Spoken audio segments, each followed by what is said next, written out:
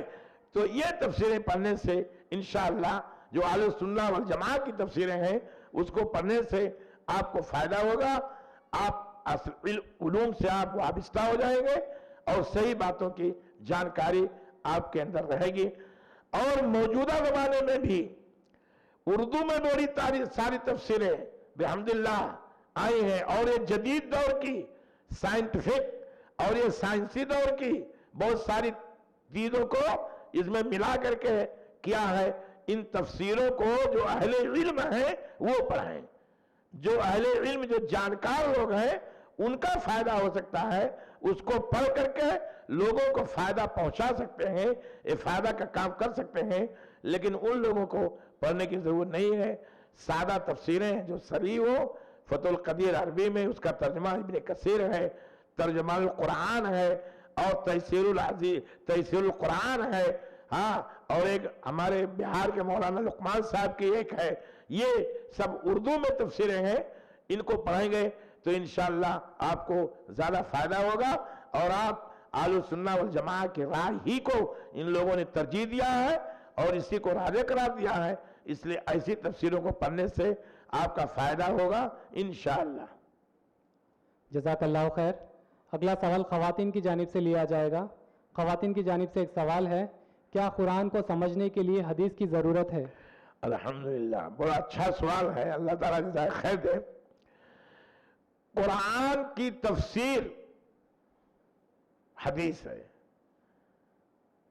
حضرت عائشہ رضی اللہ تعالی عنہ سے قرآن کے تعلق سے اور نبی کے، مجھے یاد آتا نبی کی عبادت کے تعلق سے، آپ کے اخلاق کے تعلق سے جو سوال کیا گیا تھا، تو آپ نے فرمایا تھا کہ آپ کا اخلاق قرآن کی تفسیر ہے۔ تو اس سے معلوم ہوتا ہے کہ بغیر حدیث کے قرآن کا سمجھنا مشکل ہے، کیونکہ قرآن میں اجمالی طور سے ساری باتیں کوٹ کی گئی ہیں۔ مثلا جیسے نماز پڑھو، روزہ رکھو، زکوٰۃ دو، فلاں کام کرو، اس کام سے رک جاؤ، یہ نہ کرو، ایسا نہ کرو، سودی کاروبار نہ کرو۔ تو اگر اس کی تائید حدیثوں سے ہوتی ہے اور یقیناً ہے تو بہت زیادہ بہتر ہے۔ اسی لیے کتاب التفسیر، امام بخاری علیہ الرحمہ نے کتاب التفسیر ایک اپنی جامع میں کتاب، اور علامہ ترمذی علیہ الرحمہ نے کتاب التفسیر بیان کیا ہے۔ تو ان کو ان آیات کی تشریح، جسے نماز پڑھو، کتنی نماز پڑھو، کیسے نماز پڑھو، کیا کرو، کتنی رکعتیں پڑھو، یہ ساری چیزیں، زکوٰۃ دو، حج کرو، اس کی تفصیل کیسے ہو، یہ ساری چیزیں عموم اصول اعتبار سے بڑی ساری باتیں ہیں۔ تو بغیر آیات، بغیر احادیث نبویہ کے آپ قرآن نہیں سمجھ پائیں گے۔ اس لیے قرآن کو بھی حدیث کہا گیا ہے، اور حدیث رسول عربی صلی اللہ علیہ وسلم کے اقوال، افعال، تقریرات، اوصاف خلقیہ والخلقیہ، صحابہ کا قول، صحابہ کا فعل، تابعی کا قول، تابعی کا فعل، سب حدیث ہیں۔ ان سے منطبق کیا جائے تو صحابہ کا منہج اور رسول کی باتوں سے زیادہ بہتر پڑے گا، تبھی قرآن کا معنی سمجھ میں آئے گا۔ اللہ ہمیں اس کو پڑھنے کی توفیق دے۔ جزاک اللہ خیر۔ اگلا سوال بھائیوں کی جانب سے لیا جائے گا۔ بھائیوں کی جانب سے ایک سوال ہے، قرآن، حدیث، حدیث جبریل اور حدیث قدسی میں کیا فرق ہے؟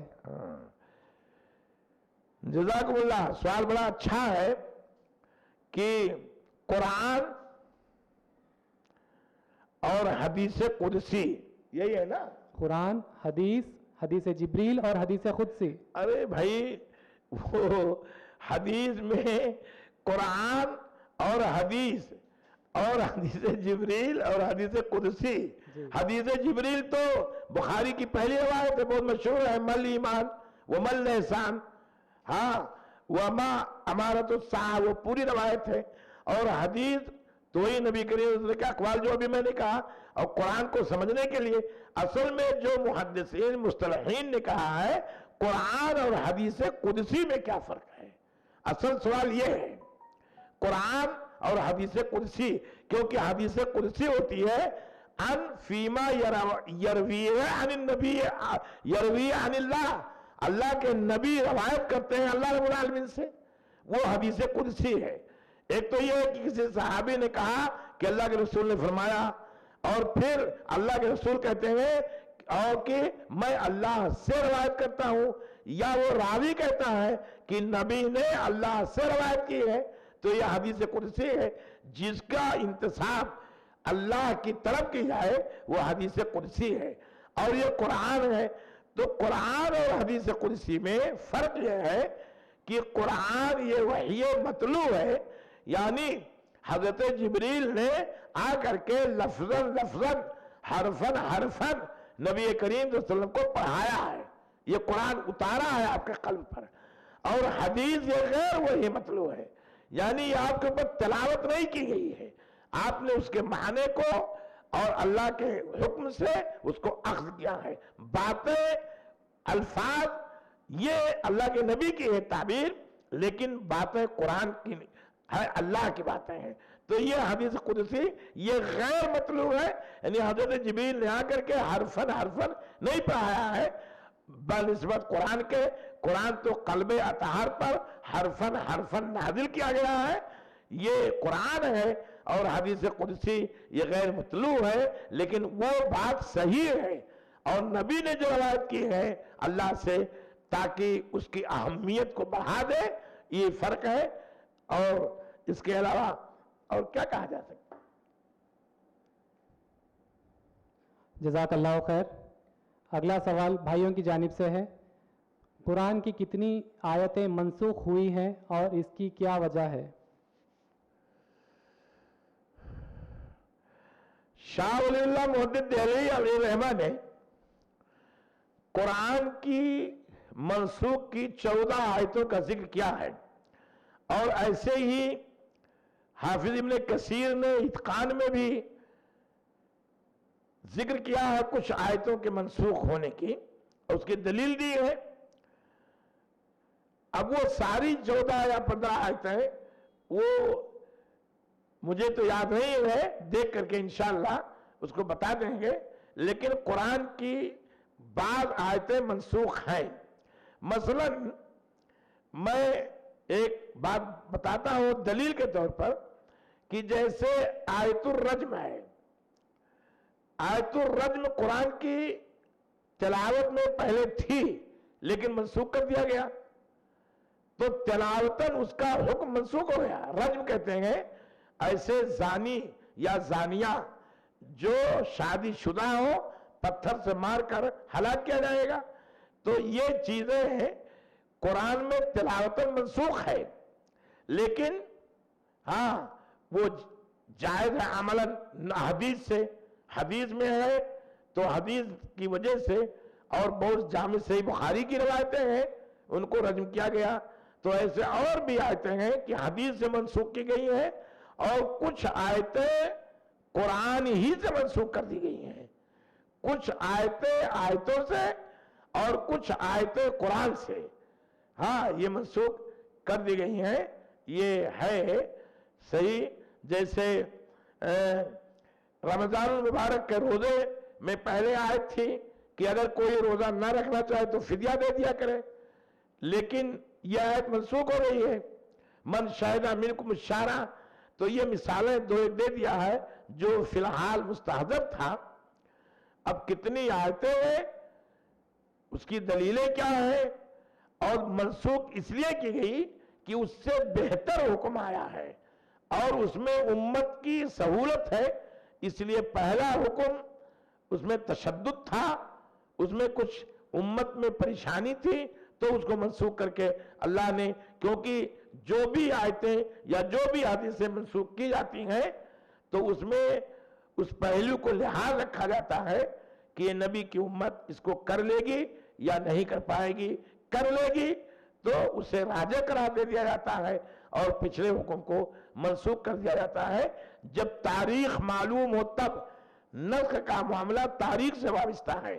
اب کتنی آیتیں ہیں, کتنی حدیثیں ہیں, یہ تو تعداد کے ساتھ مجھے تو کچھ یاد نہیں ہے فی الحال, لیکن یہ باتیں یاد تھیں, وہ میں نے سرسری طور پر دے دیا. انشاءاللہ کسی موقع پر تفصیل کے ساتھ گفتگو ہو جائے گی.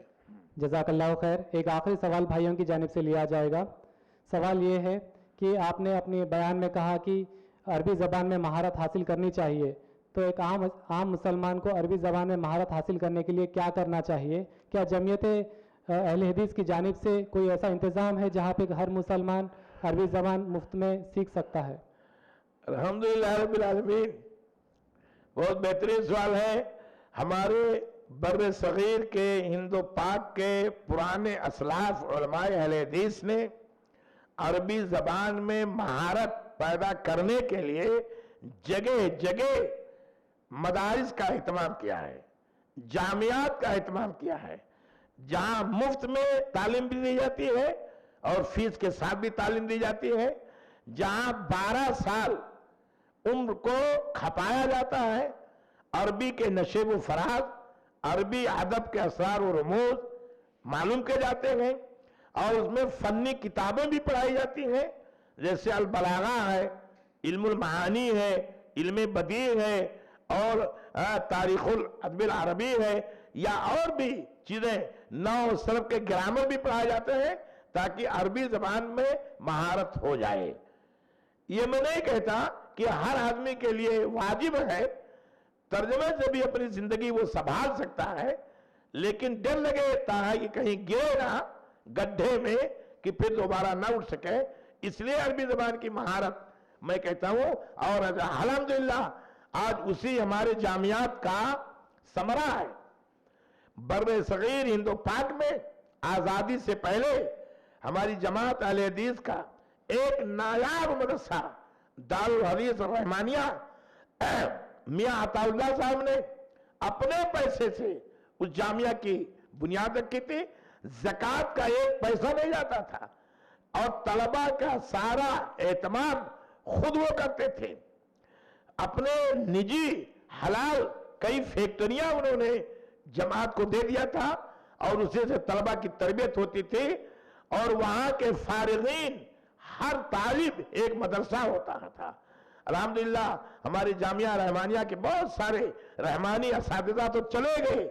اب ہند پاک میں, پاکستان میں اور ہندوستان میں, بنگلہ دیش میں اب ایسا کوئی عالم نہیں ہے, لیکن جامعہ سلفیہ بنارس الحمدللہ جہاں سے میری فراغت ہوئی ہے, یہ بھی دارالحدیث رحمانیہ کے بعد جماعت کے اچھے افراد انہوں نے دیا ہے, اور اسی جامعہ نے جامعہ اسلامیہ میں بچوں کو پہنچایا اور مزید علم حاصل کرنے کا جذبہ اور شوق بڑھایا.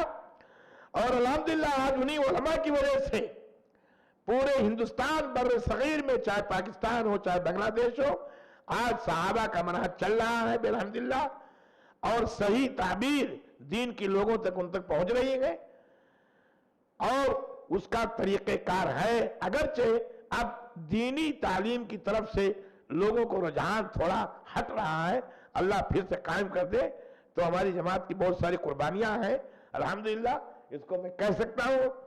اور انہی کا دین ہے کہ آج میں اس سے بول رہا ہوں, اور بہت سارے لوگ ایسے ہیں جو ہم سے اچھا اور ہم سے اچھا علم رکھتے ہیں, اور صحابہ کرام کی باتوں کو, اللہ کے رسول کی باتوں کی صحیح ترجمانی کرتے ہیں.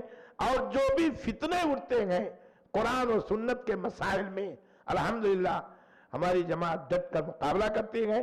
کہنے کی بات تک نہیں, لکھتی بھی ہے, کہتی بھی ہے, تقریر بھی کرتی ہے, اور باقاعدہ میڈیا میں بھی یہ بات جاتی ہے, اور جدید آلات کا بھی استعمال کر کے انشاءاللہ یہ کام کرتی ہے.